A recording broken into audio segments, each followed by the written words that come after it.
Hello, and welcome to episode 18 of St. Luke's Gallery. The purpose of this site is to share my appreciation of sacred art with you and hopefully persuade you to look at art in general in a new perspective. Today is the 23rd of February 2023, the day after Ash Wednesday, and thus the start of Lent. Good sacred art for the season of Lent is hard to find, so I am very pleased to present this incredible anomaly, Christ in the Wilderness by the 19th century Russian painter Ivan Kramskoi. As always, let's start with a brief background on the artist in this episode's featured work, Ivan Kramskoi. Kramskoi was born in 1837 in Ostrozhsk, Russia, to a very poor family. He studied at the St. Petersburg Academy of Arts from the age of 20 to age 26, rebelling against academic art, and it was for that rebellion that got him expelled from the academy, along with a group of graduates who organized an internal revolution within the academy.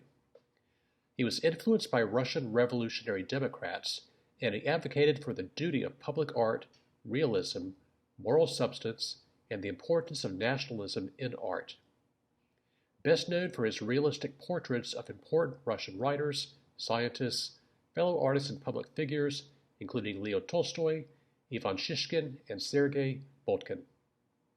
He had a strange habit of giving his works of art to customers in their expensive frames without charging them for the labor or the framing.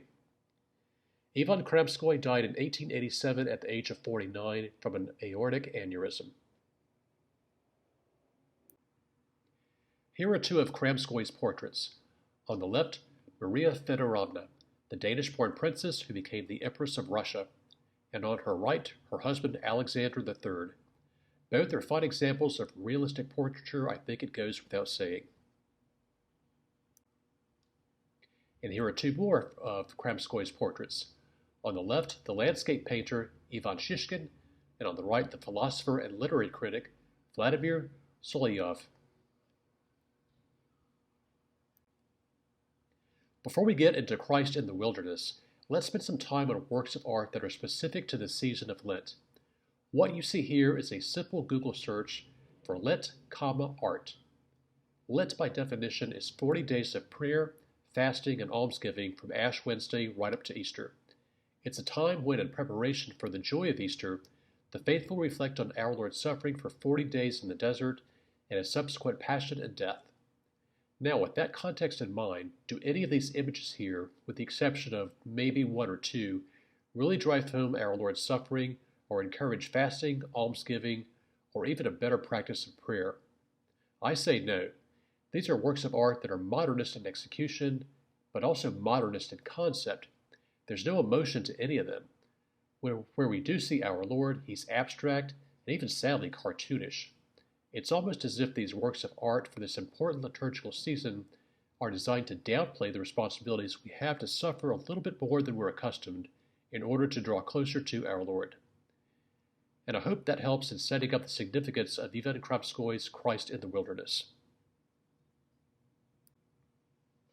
Before we get there, let's take a look at some of the better examples of Lenten artwork, starting with this mosaic from the 12th century in Venice's Basilica of St. Mark. It's a simple, but it's an effective Byzantium execution, showing our Lord being tempted before He dismisses the devil and is met by the angels who minister to Him. We can see from left to right the devil offering the stones to be turned to bread, tempting our Lord to throw Himself down to be saved by God the Father, and finally at the top of the mountain, offering the world to Him in exchange for our Lord's submission. If you've seen earlier episodes of St. Luke's Gallery, I've noted that early Christian art was largely executed as a visual catechism for the populations which were largely illiterate at that time, and even if they weren't, access to printed copies of the sacred scriptures was very rare. Fast forward now to the year 1854, this depiction of the temptation of Christ by R.A. Schaeffer illustrates that important scene where the devil offers our Lord the kingdoms of the world if he will only submit to him, which our Lord rebukes. I'm actually not a huge fan of this one. It's well painted, but I don't get the sense that our Lord has been suffering in a harsh, arid climate for 40 days. Also, depictions of the devil as handsome instead of horrifying run the risk of seducing the viewer. And that's my 2 cents on this one. And now we come to the main event, Christ in the wilderness. Typically, whenever I see a depiction of our Lord without a halo, my red flag goes up. But here I think it's appropriate considering the season. God the Son, the second person of the Holy Trinity, allowed himself to come to earth and be truly humbled as a human who felt suffering and ultimately died a sadistic, cruel death. Here, our Lord perfectly reflects that humility. Studying this painting in its entirety, our Lord is certainly the focal point, but note how he's framed by the bleakness of the landscape. Just rocks, sand, not a blade of grass, nor anything given the indication that he might find a spring from which to drink or a tree to bear some fruit. Prior to the 1960s, fasting was taken seriously during the season of Lent. With the exception of pregnant women, diabetics, and others who were rightfully excused, fasting usually meant no food after midnight for the next day, not just Ash Wednesday and Good Friday, but for all Fridays. Gorging yourself on meat Saturday through Thursday, that was frowned upon. A big plate of thick salmon or mile-high pasta on Friday? Nope. Is it any wonder then that Lenten artwork has evolved into what we saw with my aforementioned Google search? Let's zoom in now on our Lord's face. Most depictions of our Lord, from Byzantine icons to the Sacred Heart and other notable depictions, have him looking directly at us. Here, he's looking downward, clearly in deep thought. Is he reflecting on his upcoming passion? Is he thinking about any one particular sin that you and I will commit once we're born and break his heart? Staring at his face here, I reflect on my own sins and dread the moment that he looks back up with his eyes directly focused on mine. Definitely stay confessed, folks, especially in these dark times.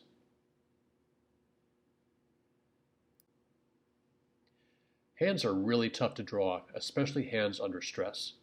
Obviously, Kramskoi knows how to draw hands, but here, seeing our Lord's hands tightly clenched together with his veins ready to burst, I'm struck by the physical stress he must have been going through, tired, hungry, and weak in the desert, especially at night, which we can see here is about to fall. Deserts are notorious for being hot, and that alone is miserable, but at night the temperatures really plummet, and the freezing cold offers no relief.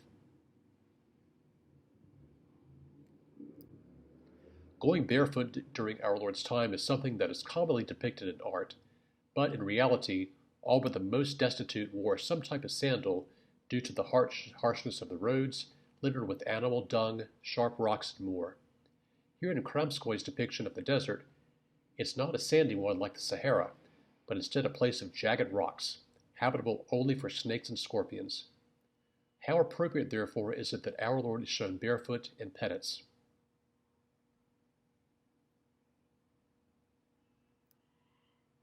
Let's come back to a full focus and study this against the definition of Lent and our responsibilities during the season.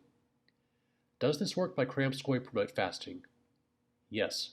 Our Lord is clearly alone in an environment with no resources. He's tired and weak, but instead of looking angry and bitter, he's calm and focused in prayer. Does it promote almsgiving? Yes. If you were there with canteens of water or baskets of fresh fruit, would you not stop to offer them to alleviate our Lord's suffering? Does it promote prayer? Yes. This is a very focused work of sacred art. Our Lord again is alone. No one else is there competing for his attention. This is a painting that draws you in, holds your attention for a while, and in my opinion, for what it's worth, helps tune out the busy world around us. I think it's a great work of art to meditate upon as we enter the season, and especially apt if you are seeing this before the Gospel reading of the first Sunday of Lent, which is Matthew chapter 4, verses 1 through 11. And that concludes episode 18 of St. Luke's Gallery. I'll have a new episode soon, so until then, please visit stlukesgallery.com and also the channels on BitChute, Vimeo, Rumble, or YouTube. Questions or comments can be sent to mail@stlukesgallery.com. Thank you again, and may God bless you.